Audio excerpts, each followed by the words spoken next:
BJP Sundargarh सांगठनिक जिलार नूतन जिला सभापति और राज्य परिषदों नाम घोषणा। आज भारतीय जनता पार्टी सुंदरगढ़ सांगठनिक जिला पक्षरु भोजपुर स्थित जिला बीजेपी कार्यालय ठारे संगठन पर्व 2024 कार्यक्रम अनुष्ठित होइतिला।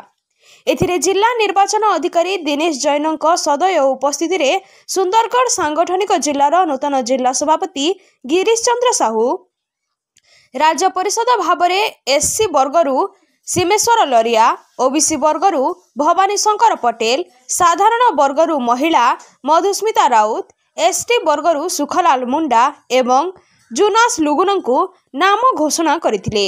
मुख्य अतिथि भाव में जोग देइतिबा मान्यवर मंत्री पंचायतीराज और पानीय जल जोगाण रविनारायण नायक जोग देइतिबा बेले सम्मानित अतिथि भाव में राज्य कार्यकारिणी सदस्य बटकिशोर मिश्र, नरसिंह मिंज, जिला कार्यकारी सभापति जसवंत नायक, राज्य एससी मोर्चा कार्यकारिणी सदस्य ललित मगर, सह निर्वाचन अधिकारी तथा जिला उपसभापति सुरेंद्र देहुरी प्रमुख जोगदे नवनिर्वाचित समस्त सदस्यों को पुष्पगुच्छ, उपढौकन और दलीय उत्तरीय दे स्वागत संबर्धना करथिले। नवनिर्वाचित जिला सभापति गिरीश चंद्र साहू तांको प्रथम अभिभाषण रे मुख्य अतिथि, सम्मानित अतिथि, जिला निर्वाचन सह निर्वाचन अधिकारी एवं उपस्थित समस्त नेतृवृंद कार्यकर्ता को धन्यवाद देथिले। दलर संगठन को जिलार समस्त 847 बूथ रे मजबूत करने सहित बूथर प्रत्येक कार्यकर्ता सहयोग रे संगठन को आगे नेबा पई प्रतिश्रुति देथिले।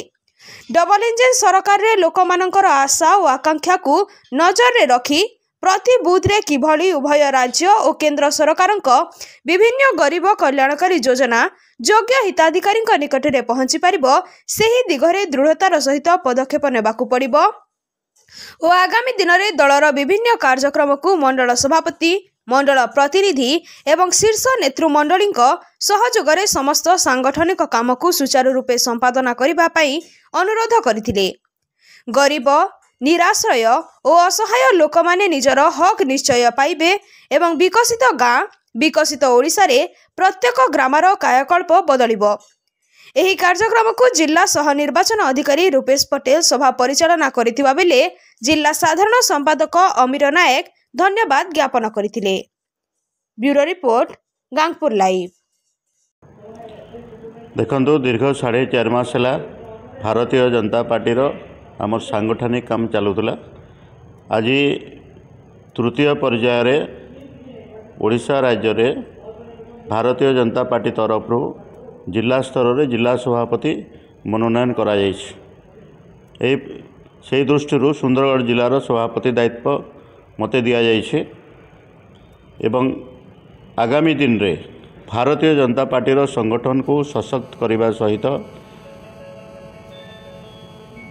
ए सरकार मोहन माझी सरकार एक लोकप्रिय सरकार प्रत्येक उपलब्धि केमिति ग्रामीण स्तर को पहुँची पार से दिगरे मु प्रयास करी एवं आज ये निर्वाचन दृष्टिकोण मोर प्रति मो नेतृवृंद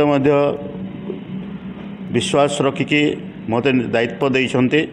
आपण माने समस्त जानिथिबे जे आमर सुंदरगढ़ माननीय केंद्र मंत्री जुएल राम आदिवासी व्यापार मंत्री अछन्ति, तांकर सहित आमर डेप्यूटी स्पीकर माननीय भवानी भोई से मध्य अछन्ति एवं आहुरी अनेक शीर्ष स्थानीय नेतृवृंद आम सहित अछन्ति।